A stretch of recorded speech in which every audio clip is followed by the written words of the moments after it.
How's the adjustment to being at Ohio State before here this first few weeks? It's been a pretty tough transition just to going from high school to coming here getting coached by the best guys in the business, Coach Mick. So it's been tough, but it's also been fun, and I'm happy that I picked Ohio State. What sold you on Ohio State? Why was it here that What sold me was the plan they had set out for me after football. I mean, not a lot of schools go into that much detail with the life after football stuff.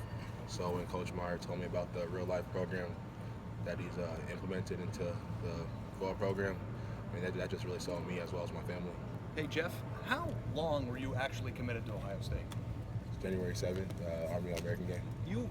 A lot of people just basically put you in this class for a pretty long time, even before that. What was your relationship like with Ohio State? Why were you so close with them, and how was Ohio State able to pull a kid from Texas who's a top 10 player in the country so seemingly easily? They were pretty close to my family.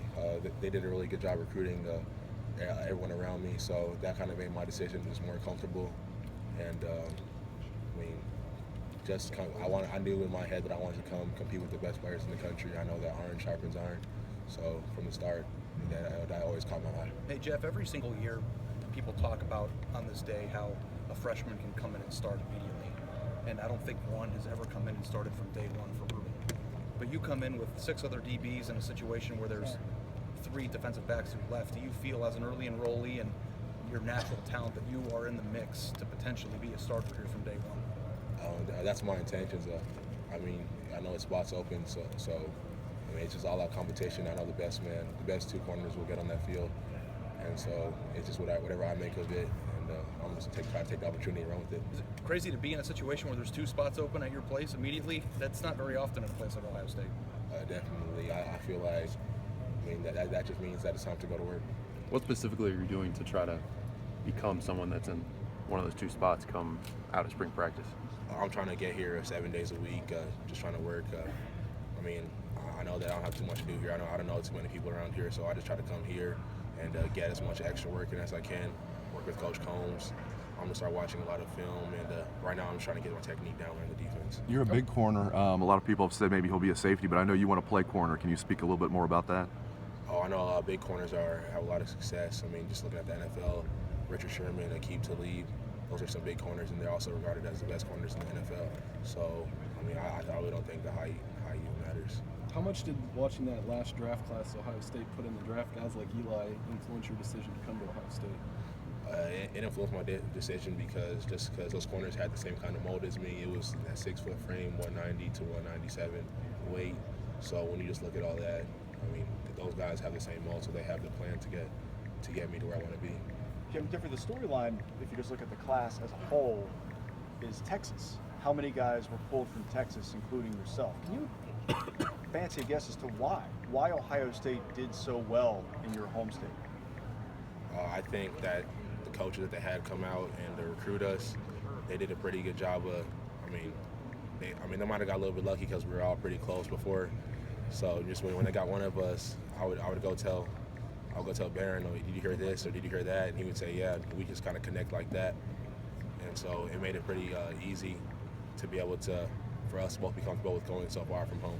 So what are you hearing out of Episcopal High School in Bel Air today? What are you hearing out of there? I'm not hearing too much, but I mean, I talked to Marvin last night, yeah. And he doesn't know what he wants to do yet. But we're just hoping for the best. Jeff, what's your prediction? My prediction is Ohio State.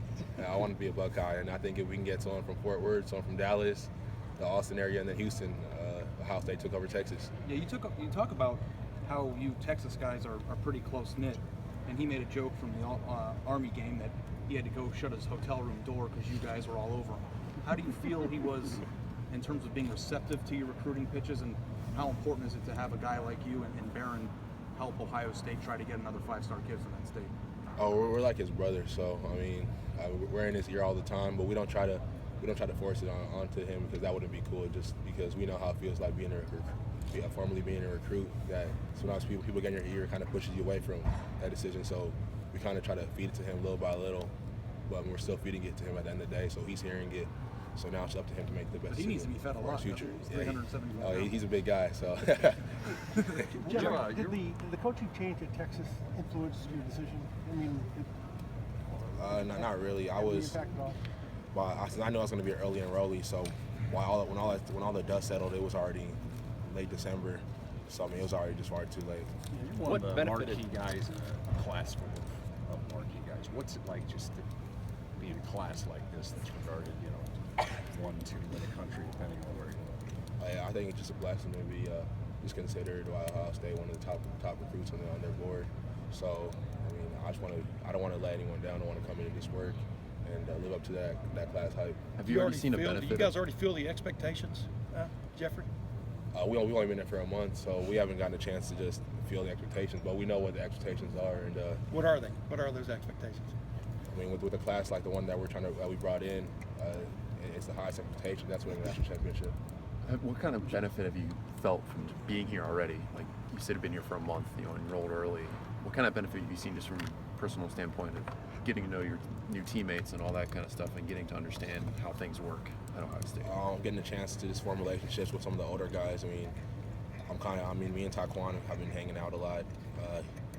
I kind of take a little brother role with him, and so I mean, just coming in here as far as building up relationships, I'm also getting stronger, faster.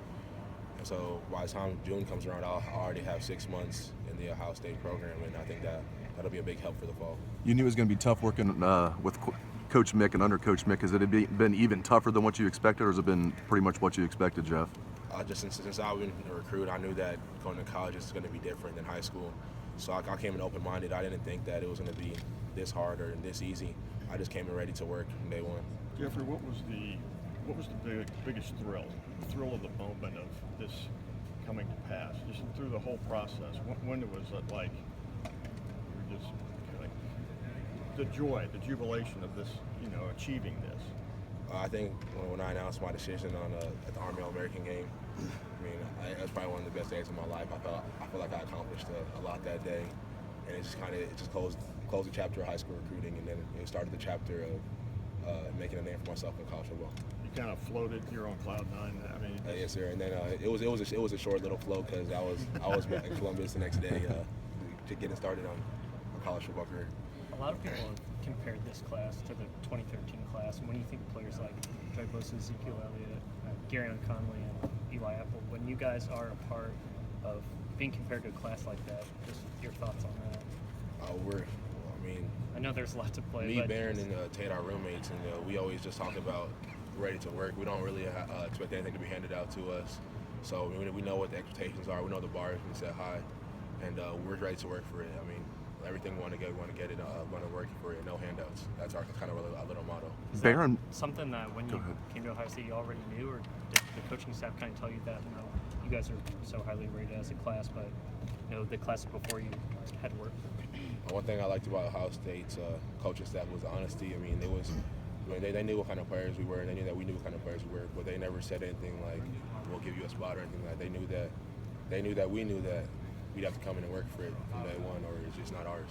Barron played the joke on Coach Meyer, saying that he had committed to Bama, and Coach Meyer threw his phone and everything. And I've never heard of anything like that. That takes a lot of guts. Did you get a kick out of Barron doing that? Barron's a comedy dude, so he busts Coach Meyer around a little bit, and I mean, Coach Meyer, he takes it as a joke. I mean, he knows how Barron is. I mean, sometimes recruiting being so serious, it's kind of cool to have those nice little kind of hard moments. Jeff, when you look at the defensive backfield the last couple of years, 3 guys declared early 2 years ago, 3 more this year. How much does that kind of NFL pipeline play into a recruit's decision-making process? I think it just goes to show that Coach Combs knows what he's doing with cornerbacks, and then even with Malik Hooker's situation, I honestly didn't know who Malik Hooker was for last spring, and he's going to be a top 10 pick this year. So it just kind of goes to show you what Ohio State has as far as development in the weight room and development as a player.